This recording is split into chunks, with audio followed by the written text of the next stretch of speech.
नमस्कार मु विश्वरंजन खमारी आपण मानंकु हृदय रूपदे चैनल रे स्वागत जनाऊँगी। सांग माने आज आम आलोचना करिबा आम कर्ममय जीवन उपरे। आम जीवन रे आम कौन करिसंती, आगो को कौन करिबा, कहाँ पाई बंचिसंती एवं कहाँ पाई बंचिबा, अनेक प्रश्न मन भितरे साइतु होई रहिछि। से प्रश्न गुड़ी को आज गोटी गोटी करी उत्तर खोजिबा। प्रथम कथाटी आमे आलोचना करिबा, आमे जीवन रे कौन करिसंती यह समस्ते चिंता करिबा निहाती दरकार। जीवन रे आमे कौन करिसंती, केते भल काम करिसंती, केते खराब काम करिसंती, सबुर हिसाब नेबा। रही जाइथिबा अधूरा काम को मध्य पूरा करने को चेष्टा करिबा। बंधुगण, बयस आम पाई अटकी रहिबनी। वर्तमान जुगरे बयस बहुत सीमित हो जाइछि। बंधुगण, कही कही कहती त्रेतेया जुगरे श्री रामचंद्र 10,000 वर्ष शासन करथिले। द्वापर जुगरे 10,000 रु गोटे शून कटि जाई 1000 वर्ष लोक माने बंचुथिले। किंतु कली जुगरे आहुरी एक शून कमी जाइछि एवं 100 वर्ष हो जाइछि। किंतु आजिकाली आउ 100 वर्ष के बंचु नाहांती। 100 वर्ष रु कमी कमी 70-60 हो गलानी। तो कहतु तो बयस सीमा कमिबारे लागिछि कि नहीं? एमिति एक दिन आसीबो मनीष जीवन 10 वर्ष रे सीमित होई रहिजिवो। केही केही कहंती कलिजुग से सेवा समय रे मनीषर जीवन मात्र 10 वर्ष रहिथिवो। सेही 10 वर्ष भितरे मनीषटी छोट रु बड़ हेबो।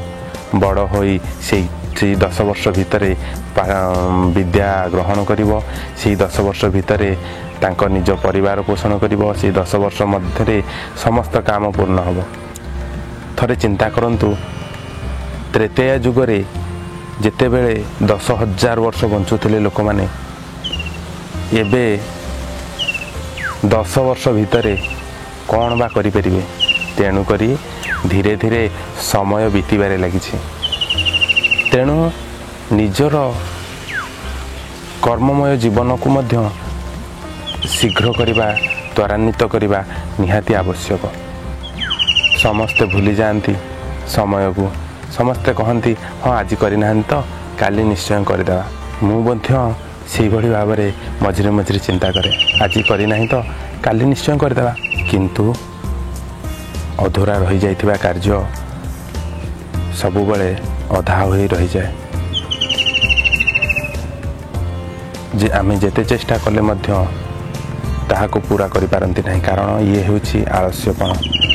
ये होछि आमर कर्ममय जीवन भितरे एक बाधा। काहेकि एपरी होई थाए। गोटे कथा समस्ते ध्यान देबे, किछि लोक अछंती जे कार्य करूछंती किंतु विफलता उपरे विफलता लाभ करूछंती।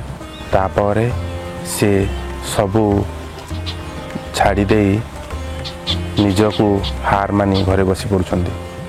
से बंधु मानक पई मैं गोटे कथा कहिबी, उद्यम ही सफलतार चाबिकाठी।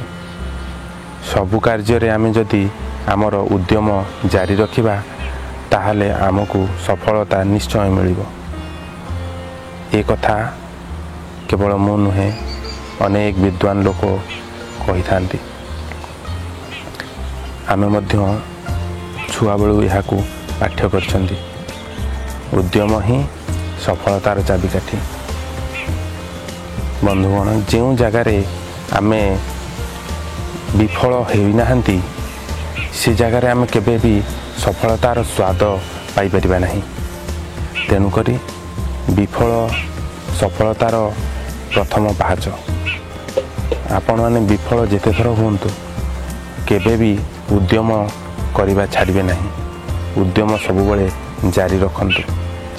ବର୍ତ୍ତମାନ ମୁଁ ଘରେ ଆସି ରହିଥିବାରୁ ଟିକେ ବ୍ୟସ୍ତ ବିବ୍ରତ ଭିତରେ ଆପଣମାନଙ୍କ ପାଇଁ ଭିଡ଼ିଓ ଆଣିପାରୁନାହିଁ, କରିପାରୁନାହିଁ ଅନେକ ଭିଡ଼ିଓ। ତେଣୁ ମୁଁ ଚେଷ୍ଟା କରୁଛି ଆପଣମାନଙ୍କ ପାଇଁ ଭିଡ଼ିଓ ଆଣିବା ପାଇଁ।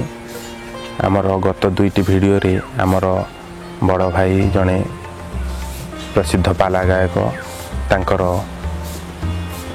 ସମୟ ଦେଇଥିବାରୁ ତାଙ୍କୁ ମୁଁ ଅଶେଷ ଧନ୍ୟବାଦ ଜଣାଉଛି। ବନ୍ଧୁଗଣ, ଯଦି ତାଙ୍କ କଥାଟି ଯଦି ଆପଣଙ୍କୁ ଭଲ ଲାଗିଛି କିମ୍ବା ମୋ କଥାଟି ଯଦି ଆପଣମାନଙ୍କୁ ଭଲ ଲାଗୁଛି, ଦୟାକରି ଆପଣମାନେ କମେଣ୍ଟରେ ଏହାକୁ ଜଣାନ୍ତୁ। ଆପଣଙ୍କୁ କ'ଣ ଦରକାର, କ'ଣ ଆପଣଙ୍କ ଜୀବନରେ କିଛି ପ୍ରଶ୍ନ ନାହିଁ? ଆପଣଙ୍କ ଜୀବନରେ ତ ଅନେକ ପ୍ରଶ୍ନ ରହିଥିବ, ପ୍ରଶ୍ନ ପଚାରନ୍ତୁ। ଆପଣମାନଙ୍କ ପାଇଁ ଉଚିତ ଉତ୍ତର ମୁଁ ଖୋଜି ନେଇ ଆସିବି। ସେଇଭଳି ଜଣେ ଜଣେ ମହାନ ବିଦ୍ୱାନ ବ୍ୟକ୍ତିମାନଙ୍କୁ ଆମ ଚ୍ୟାନେଲରେ ମାଧ୍ୟମରେ ସେହି ପ୍ରଶ୍ନର ଉତ୍ତର ଦେବା ପାଇଁ ମୁଁ ଚେଷ୍ଟା କରିବି। ବନ୍ଧୁଗଣ, ଆପଣମାନେ ମୋ ଭିଡ଼ିଓଟି ଦେଖୁଛନ୍ତି,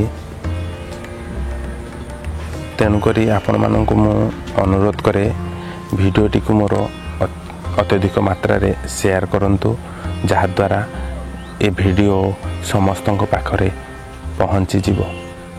ଦୟାକରି ସମସ୍ତଙ୍କ ପାଖକୁ ଭିଡ଼ିଓଟି ସେୟାର କରିଦିଅନ୍ତୁ। ଆଜି ପାଇଁ ଏତିକି। ମୁଁ ବିଶ୍ୱରଞ୍ଜନ ଖମାରୀ, ଆଉ ଆପଣ ଦେଖୁଥିଲେ ହୃଦୟରୁ ପଦେ। ନମସ୍କାର।